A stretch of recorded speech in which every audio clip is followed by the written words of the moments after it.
This poem is dedicated to poets who write their words without fear. The poet shall be free.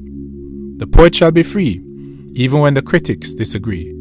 With his rhymes and his lyrics, he shall not rest his pen, or suspend his words to keep the peace. He shall break free from the chains around his mind, and write sonnets to humble the oppressor. The poet shall be free, even when imprisoned by the system. He shall lift his blood-drenched ink and paint the room with his truth. He shall not cover the lies of the evil. He shall not bow to the devil, who walks among the just and the unjust. The poet shall be free. Many will disagree. They'll fight him to the end. They'll seek to upend every line, every verse he puts into the world. But his words will live on after he's buried, with his thoughts still writing words in the universe. The poet shall be free. He's made a decree that cannot be broken by his naysayers. They'll try to burn his manuscripts, but his transcripts were hidden in distant caves.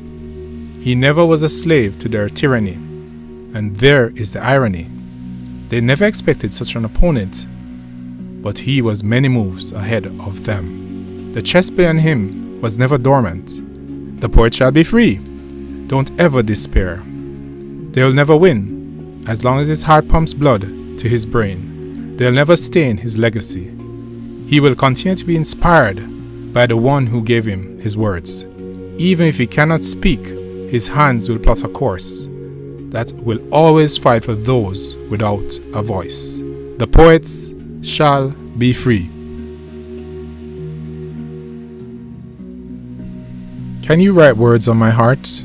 Can you inspire my brain to greatness? You think you could break me. You thought your words had swayed my mind from love. You didn't invent love. You didn't join souls. Your hurt didn't damage me for life. It hurt me like gunshots. But the scars healed. The wounds slowly faded. Your actions could have changed my outlook on people. But instead, it fueled me even more. To spread love like wildfires.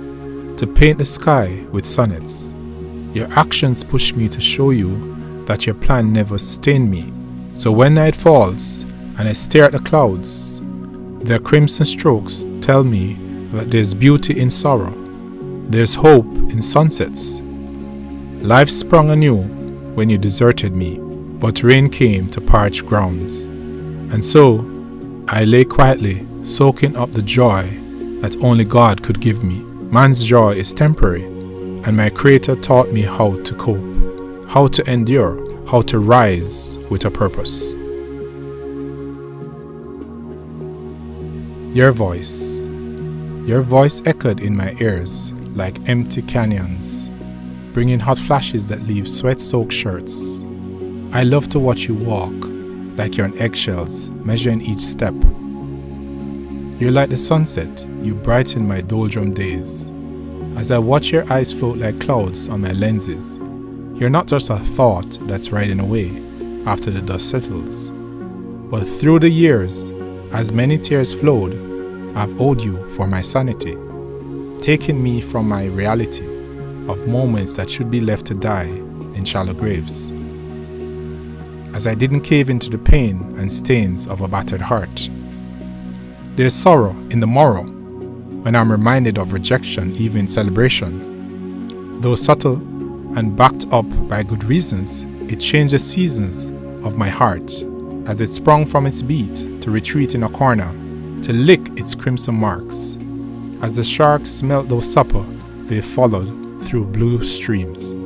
Love can often be a hostile war of words and deeds, uncovering the needs of starved passions, trapped by judgmental sermons, preached in unknown places. But there's solace coming one day, when the mind no longer stays to hear the chorus of the choir soaked in white robes. There's silence, a room filled with dark draped curtains of loneliness, when you realize that you're often fighting a battle alone. You start to hear your own tone in the whispers. Your walls start to rise like Jericho, only to be flattened by those who ought to know that the person they see through the fog of forgetfulness is like a right lung, worth their weight in unknown gems that haven't been named by above.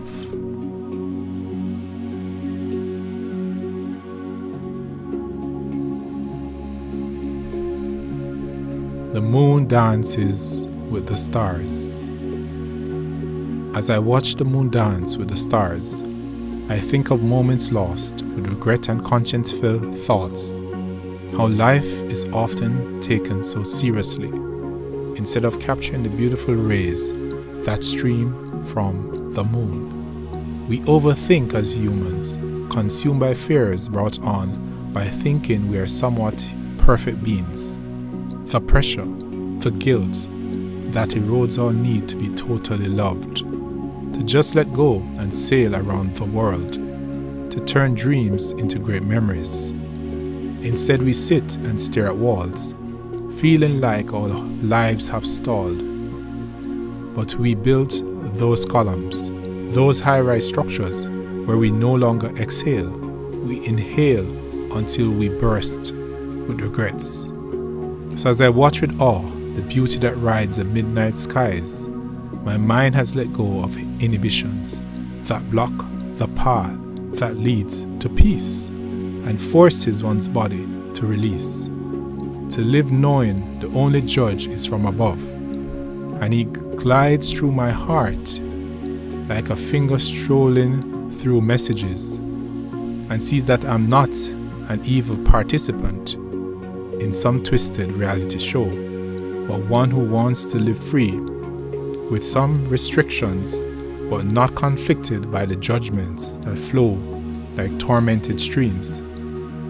And to wake up one day when older and have a broad smile, knowing love was free, and love rode on guilt-free roads to a place where memories live on beyond a moment, but rest on tired minds who long to just enjoy each second, each breath the Creator blessed an imperfect soul, who for the most part walked a righteous path, daily buried in His Word, but covered by His grace, to embrace the flaws that often fall like raindrops on arid grounds, lands parched by deep regrets and longingly unfulfilled.